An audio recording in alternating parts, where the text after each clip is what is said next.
Good morning students. मैं Ranjita ma'am online class में आपका स्वागत करती हूँ। आज मैं 4 क्लास में पार्ट 2 में कहानी पढ़ाऊँगी। बच्चों 1 चैप्टर का एक क्वेश्चन है जो मैं नहीं लिखाई हूँ, लिख लीजिए। नीचे लिखे अनेकार्थी शब्दों के 2-2 अर्थ लिखिए। देखिए, हर का होगा शिव, हर हर महादेव शिव, और एक होगा चुरा लेना, चुरा लेना। डाल का सबको पता है शाखा, एक होगा टहनी। पर मीन्स पंख, किंतु।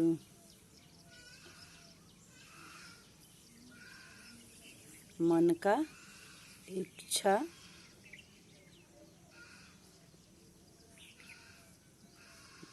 ध्यान। ठीक है, अब आगे आइए, 2nd चैप्टर पढ़ते हैं।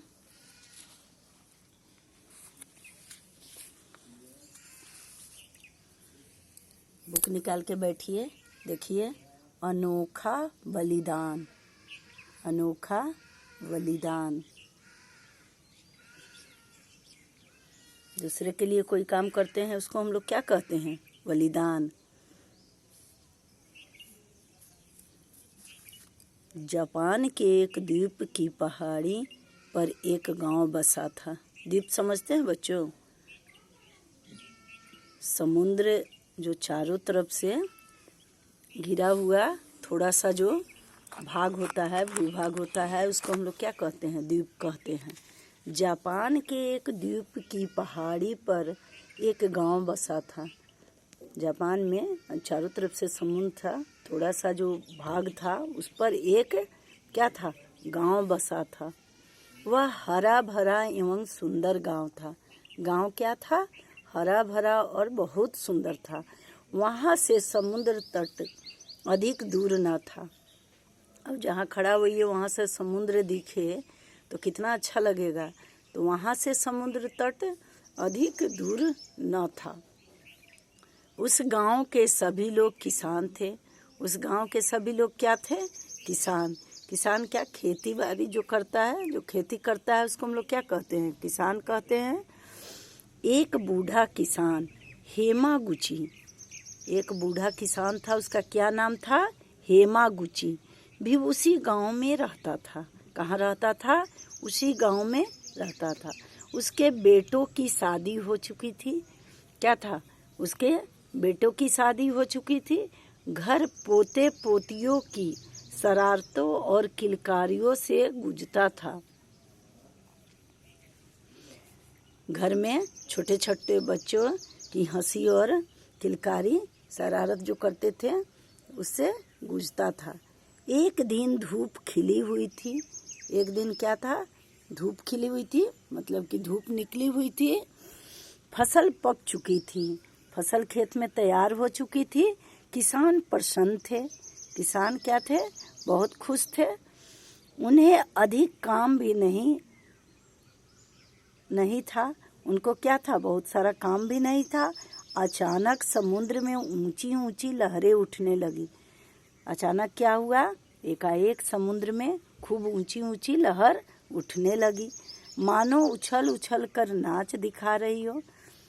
ऊंची ऊंची लहर क्या कर रही हो? लग रहा था जे खूब उछल उछल के नाच रही है। ऊंचाई से गांव वालों ने यह अद्भुत दृश्य देखा। ऊंचा से गांव वालों ने क्या कैसा दृश्य देखा? अनोखा दृश्य देखा। यह आश्चर्यजनक दृश्य पास से देखने के लिए वे समुद्र तट पर चल दिए। ऐसा दृश्य देखने के लिए क्या हुआ? वो लोग समुद्र तट पर चल दिए। देखते ही देखते पल भर में पूरे गांव में यह बात फैल गई। क्या हुआ? देखते देखते पूरे गांव में यह बात फैल गई। सारे गांव वाले समुद्र के किनारे जमा हो गए। सारे गांव वाले क्या किए? समुद्र के किनारे जमा हो गए। हेमागुची जब मंदिर से पूजा कर निकला, हेमागुची जो किसान था मंदिर से क्या किया? पूजा करके निकला, तो उसे गांव की गलियां सुनसान लगी। सारे लोग कहाँ चले गए थे? समुद्र के किनारे। तो गांव की गली क्या थी? सुनसान थी। उसने चारों ओर नजरें घुमाई।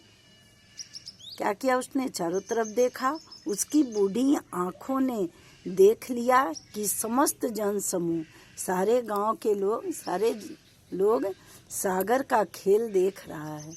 क्या कर रहा है? सागर का खेल देख रहा है। यह दृश्य देखकर वह भयभीत हो उठा। ऐसा दृश्य देखकर क्या हुआ? वह भयभीत हो गया, डर गया। गांव का सबसे बुजुर्ग आदमी होने के नाते उस क्या था? हेमागुची उस गांव का सबसे बुजुर्ग आदमी था।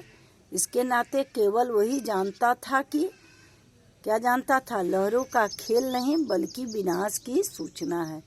यह लहरों का खेल नहीं है बल्कि विनाश की सूचना है। क्या समुद्र को जोर जोर से उछलना, लहरें उसका ऊपर जाना कोई खेल थोड़े ही था। यह क्या था? विनाश का सूचना था।